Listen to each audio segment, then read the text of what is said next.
Hello. Yeva, wow, how are you this morning? I'm good.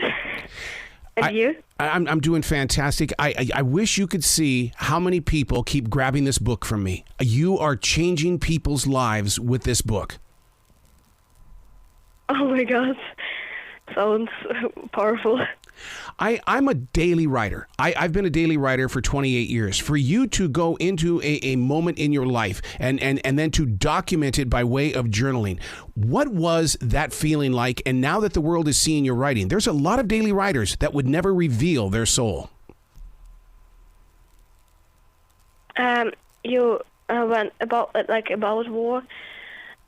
Sorry, can you repeat the question? The question is that for you to take, I mean, this is a journal. This book right here, for you to write the journal and then to release the journal, that takes a lot of courage. Yeah, but like when I was writing this, I didn't even suspect to publish it. It was like my safe place, and I was writing for pleasure.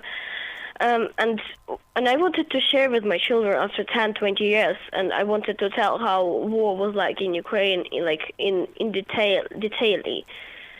And when I'm a journalist, everything is changed. And when we were going to Budapest, they said that lots of people want to publish my diary, and that would be a great book.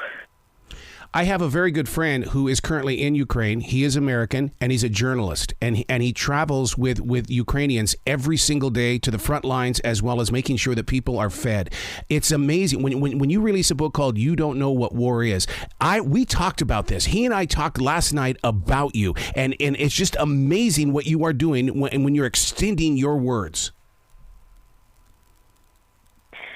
Yeah, and. Like my friends journalists, they were recently in Ukraine, and and I know there's like situation in Ukraine that it's really scary, and I even contact with my friends, and I know that's like really problem with electricity and water supply there, and and I really worry about like everything that happened there.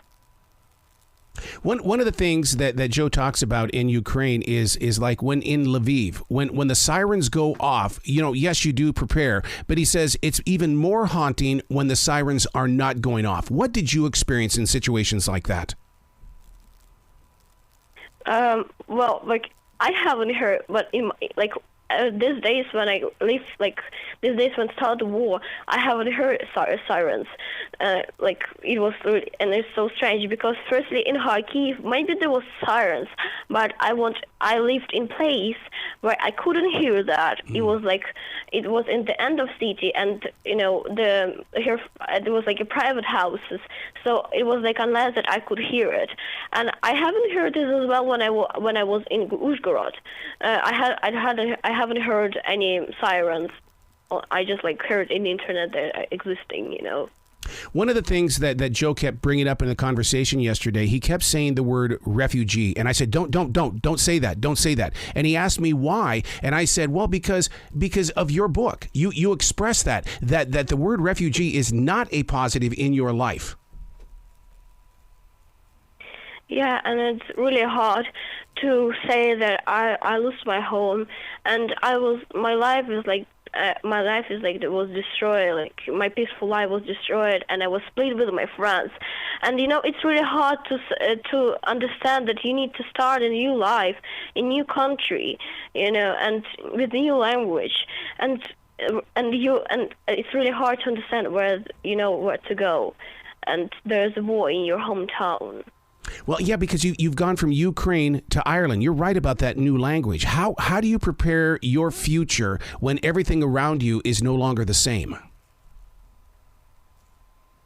Well, like when we met a journalist, and they said we can go. They proposed that we can go to Ireland or France and when we decided to go there one day, and when we came there, it was lots of people who met us, and it was a wonderful time, because everybody was happy, and everybody they didn't know what war is, but they were understanding what we lived through, and they can't imagine that, and they couldn't imagine that, and they can't imagine that even now.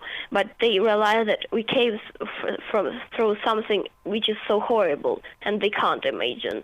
So they're trying to be kind to us, and they're trying to be like a friend and support us.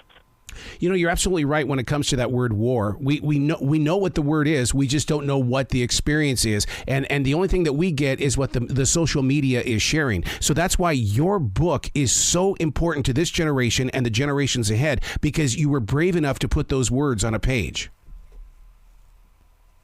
Yeah, and it's important to hear the children's voices. Yes. Because people need to hear the truth from people who live through this, and and it's like important that they will even understand like what we live through this and how we experience this.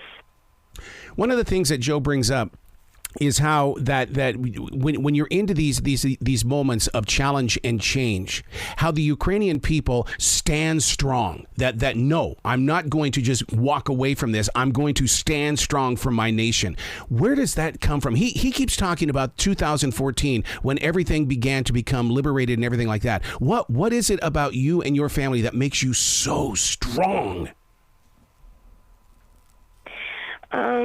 Well, personally, me, like when like we faced the war, we understand we haven't time to panic, and if we would panic, we won't get solution. We won't survive.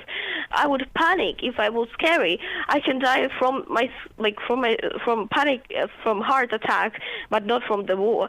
And as she was, and every time as she was supporting me, and I asked if everything would be fine, would we survive? And she said yes, trust me. And I knew that. I trusted her, and and when there was 7th day when we were trying to leave Ukraine, we tried to leave Kharkiv because they were so dangerous. And no one wanted to bring us away. We just, I was depressed, but my grandmother said, if God wills, we will stay, we will go. If not, we will stay. And, we had a strong faith in God, which really supported us, and that made our way, made our way to find a safe place where there's no war and no rockets were flying above our heads. Yeah, because that's interesting that you say that, because Joe last night was talking about that the word on the street right now is that there's 160 missiles that are being prepared right now. And I said, are you afraid? He says, I can't be afraid. He says, because the people here are not afraid. I don't know, maybe because I think because everybody, all Ukrainians loves Ukraine, and lots of people and fighters loves Ukraine, and we want a peace, and we want a peace,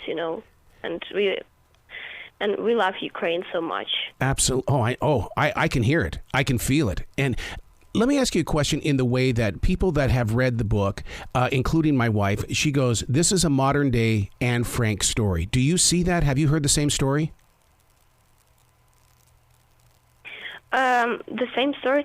I have read Anne Frank's diary in my language, in Russian language, but there was lots of, of course, differences. Mm-hmm. But this was a war in 21st century, which was we had phones and we can contact each other. We can easily get a news, and I even can't even imagine how we can be without phones.